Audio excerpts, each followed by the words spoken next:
Hi, welcome back. Happy Friday. So we are gonna have a little chit chat ready, but this is probably gonna be one of the most important videos that I ever really do, and it's talking about how the in between process of a lot of things, and I'm gonna give examples of like you're chasing your dreams, school, in my case, a health condition. And if you are not updated, I struggle with endometriosis. Hi, Violet. I attack you. I attack you. I attack you with pets. Okay. I struggle with endometriosis, and it got me thinking, even though it is rare for a 22-year-old to struggle with endometriosis, I sat here and I said this could apply to a lot of people around my age. This could apply to people in their 30s, their 40s. Really, it can apply to anybody that has very big dreams and is very ambitious, or just in general, any dream you've had. I know for a lot of people, like at 18, 19, it's getting a car. And I definitely have experienced that too. Fun fact is, when I was 18, 19, all the adult stuff of getting a car, getting my license, was not a done and done process. I grew up with a single mom, but also this was not a fast process, because at the end of the day, the process was exhausting, because when you feel like everybody else has control over your life, makes you feel very small. It makes you feel incapable. And I hate to break it to you, but this is not the video where I'm gonna say things like you can do it or it's just your feelings. I do believe in balance. Those things are probably true and they are probably accurate, but I know for a lot of people, we don't get to that good, happy, positive place without sorting out the messy, the complicated, the layers of reactions and human emotions. We don't get to that place before we do that. Like my therapist says, but even before I got therapy, I believe this, the emotional work. None of us really get to that point without doing the hard emotional work. And there is, like, on social media, the positive look of social media. So like, got the new outfit, but they don't show the messy process. They do not show. Now I don't have a vlog account. I'm saving up to get one, or at least I'm really fucking trying to. So I can't show that process, but for now I can kind of just give little tidbits. If you want to, I do have a video called my depressive episode tour of like my room when I was not this place, but when I lived with my parents. When I would get extremely sad or just kind of feel like I couldn't do nothing, it would reflect in my room. So I had clothes all over the floor, and for me, everybody's each their own, but I had clothes all over the floor. I wouldn't make the bed. At the time, I have this coffee table, which is what my phone is on. I saved up to get it, but it would be covered. And to me, I am not gonna sit here and ever judge somebody for a messy room, because you don't know what somebody's going through. Sometimes being a human experience, if you don't struggle with, I think everybody for the most part does struggle with just the daily things that happens to them.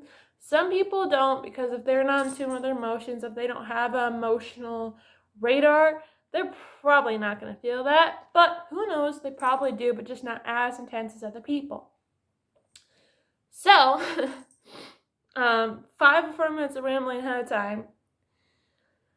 Like I said, social media is going to tell me and post the positives, but we don't see a lot of the messy work. And I'm just going to go off of what I'm going through and then try to tie it to help other people to my good abilities. So, as you know, I struggle with endometriosis, and I'm 22. In my head, this is my prime years to work, to save up for school, to go full out. And ideally, my living life is doing those things of saving up, hanging out with friends and family, catching up on my reading, taking care of myself and my house. And that in itself is simple. But like I'm about to go, it's trying to keep your spirits up in a process that you don't have any control over, and you're waiting. And when I say waiting, some things you can't just quote, that cricket agrees with me. You can't just snap your fingers and control it. I used to be told, well, just control what you can control. And even the things I know I can control, they're little, but they don't stop the big, complicated feelings from happening to me. Because of my age, for example, things like endometriosis, or let's say trying to get, I remember when I was trying to get my license, I failed 3 times. I didn't even make it out of the parking lot because I had to do a reverse. And anytime I adjusted, a little adjustment, it fucked up. I fucked up. And then obviously they're going to say, nope, you had to do a little adjusting, so we're going to fail you. And I can tell you how many times I would go home crying because I put a fucking cricket. Or, yeah, I think it's a cricket. Because to me, at the time, it's so weird how when, the more you grow up, the more freedom, and the idea of freedom, I'm not talking actual freedom here, that's a whole nother subject, but your personal goal freedoms, I would say, keep kind of bouncing and moving from one to the next.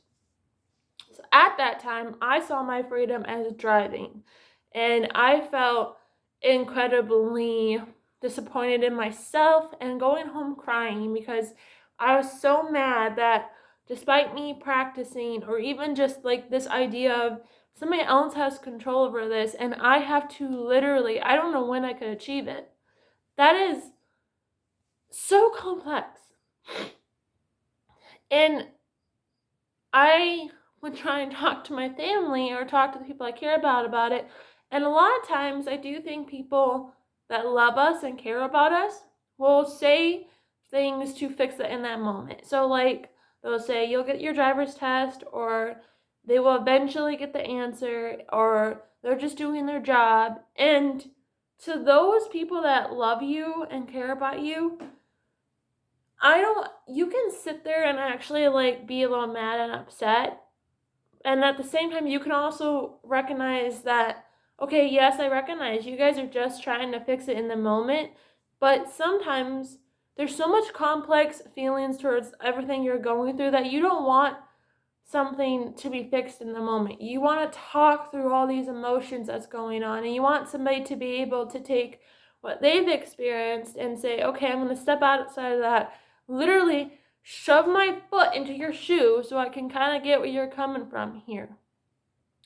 And I've experienced that for numerous times throughout my life, that the people I love, and this is no hurt to them, but because I'm so emotionally wired, little things affect me. So little things, whether you are trying to get your driver's license, you're trying to find your job, you're trying to save up for school, and maybe even just trying to work on self-confidence. All these things, you know what you do. You're not stupid. You are aware that it's possible, but right now, everything you feel in the moment is way more intense, and you just want somebody to talk with you, maybe understand, maybe even be with you in those moments, because you're not just going to wake up one day and these feelings are going to go away. And I think at times that's what people are used to, is we're so used as a lot of times as when somebody like me, or probably even like you out there, have so much emotional reactions to things, and we have all these, which by the way, if you are like me in that sense, you are fucking incredible. And I'm gonna even try to say that to myself, because you think of all the possibilities of people's feelings, your feelings. You think of all the scenarios. And that can feel like an override on your brain cell. And the fact that you do that is truly remarkable, because that means you're always expanding your human capability to look at the world, because that is the thing, is we at times have so much going on because of the world being mushy-gushy in the bad way, in that kind of gray area, that you're not looking for somebody to say, here's the problem, here's how we're going to fix it right away. You're just looking for somebody to create a space or help guide you to create a space for yourself that you can have room for all these feelings. Because I can promise you, the times that I've cried it out, I do get headaches from it, but the times I've cried it out, the times I have blabbered and ranted to my mom. I'm going to use my mom as a really good example for this. My mom, I swear to God, is an angel. She is loving, kind, open-minded, and my mom calls it a gift, and a lot of people, which I want to say this is too, caring a lot about other people and taking accountability and being so in tune with your shit, sometimes when you're right, sometimes when you're wrong, because sometimes you can get blindsided by your emotions, and that takes time to work on. But overall, for the most part, having somebody that recognizes that's a gift in you is extremely uplifting, and because it is a smarts that other people might not have. But my mom is a good example of this. No, there's even her, she's been some hiccups and times where we haven't been able to get on the same page about it. But, as for my mom and me, we have always done this, where there has been times I have cried on my pillow, and I have vented to my mom to the point to where I have no filter. Now, if somebody ever says anything hurtful, mean, or rude towards you, I am not saying ever. Please don't ever put yourself in that situation of letting yourself have those harsh comments towards you. I would just say try and always take a step back and decide for yourself. Even tell the person, hey, I'm trying to decide for myself if this is just your emotions coming out. And maybe they're coming out in an ugly way because you're not being heard by me, and I need to listen. So I'm going to try and sit here and maybe detect a little bit what's going on, because I don't want to hurt you. But at the end of the day, I want to decipher this, because there are times where people that are kind of hurt and rude, they're not trying to hurt you or rudeness by the comments, but it's defense mechanism. They're trying to get to it. And those times, there's normally a person beneath that. But other times, there's not. So having that present moment, because human complications can always get in the way, that's important. And I just went to the doctor yesterday, and I tried talking with my partner about it, and naturally my partner did what I said, where they normally put the band-aid on it. But like for me right now, I don't know what to feel, because a lot of times, I think it's because of my age, but also generally because of my personality,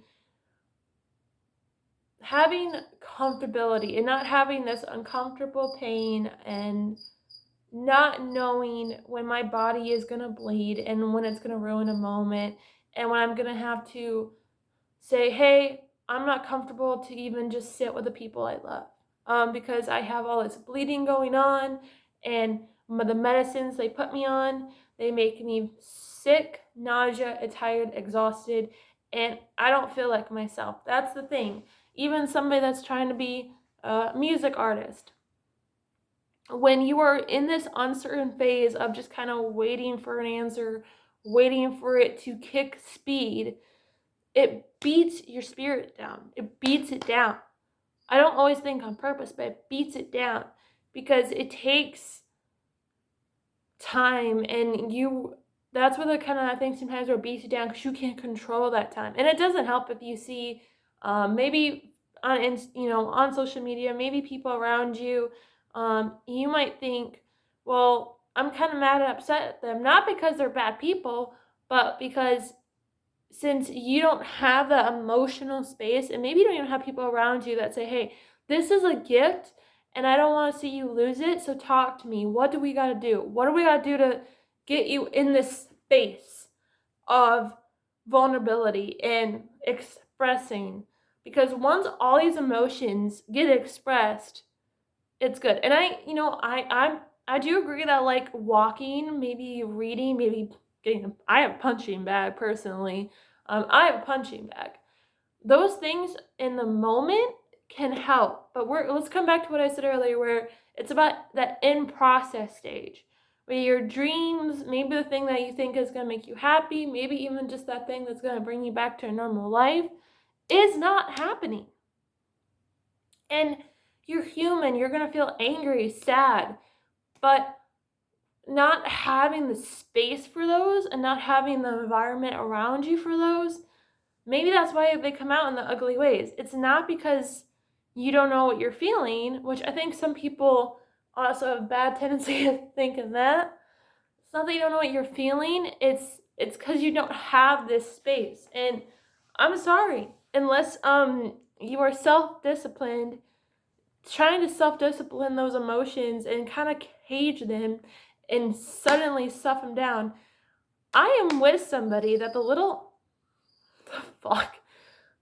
details don't bug this person, and that's cool, because if both of us were like this, I do think it would cause a lot of fights. I've been with the person that was kind of like me in this way, that would cause a lot of fights.